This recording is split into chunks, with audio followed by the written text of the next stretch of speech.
Hay una que hacemos de manera consistente muy mal. Nos han enseñado una y otra vez a que tenemos que hacerla, pero no nos han dicho cómo debemos usarla. Y el 95% de las veces la usamos mal y nos causa un grave problema usarla mal. Veamos qué pregunta es y cómo se debería de usar, cuándo se debería de usar, y te aseguro, son muy pocas las veces en que hay que usar esta pregunta.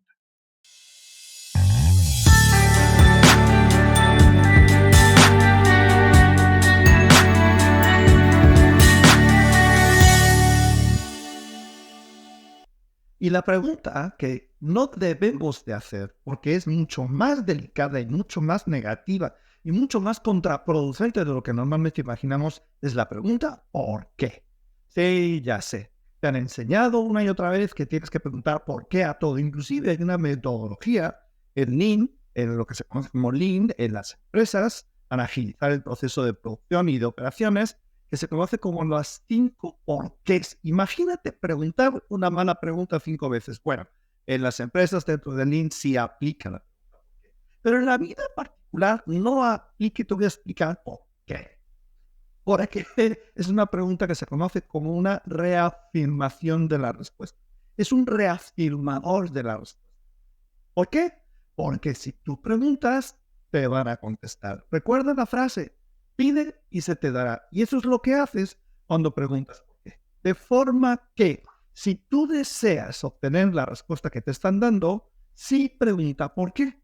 Pero si tú deseas obtener una respuesta diferente a la que te están dando, jamás de los jamases preguntes por qué.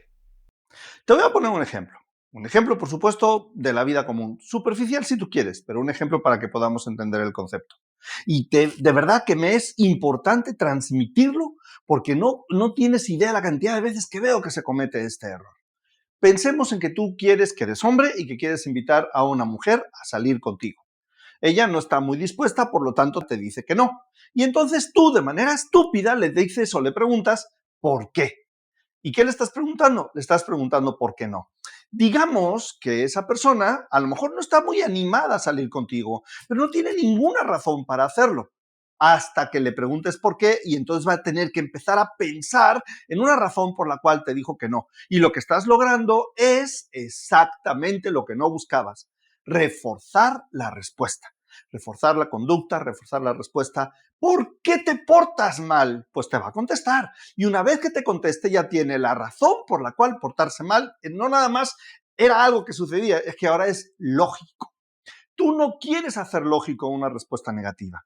Ahora, piensa, imagínate que estás con un cliente, esto a lo mejor te suena un poquito amoral y estoy de acuerdo contigo, lo es. Solamente lo uso como ejemplo, no para que lo hagas. Pero estás con un cliente y ese cliente te pregunta acerca de tu competencia. Y al preguntarte acerca de tu competencia, emite un mal comentario. Digamos que te dice algo así como, me vinieron a visitar tus competidores, pero algo de lo que me presentaron no me gustó del todo. Y entonces ahí es donde tú debes de preguntar, ¿pero por qué? ¿Qué fue lo que no te gustó? Porque ahora le estás dando forma a ese no gusto, lo estás recreando, estás asociando más no gusto con tu competidor, no contigo. Sin embargo, si tu cliente te quiere contar las cosas buenas que sabe de tu competidor, probablemente no te interese escucharlas, porque al contártelas, las sigue asociando.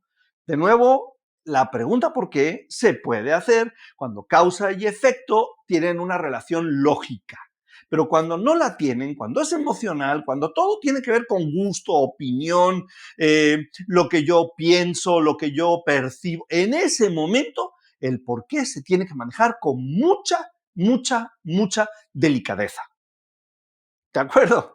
Muchas gracias por escucharme. Si quieres recibir más información lingüística o de cómo procesar mejor las experiencias de la vida, suscríbete a mi canal y dale a la campana de notificaciones para seguir recibiendo información acerca de cuando saque el siguiente vídeo. Gracias por escucharme.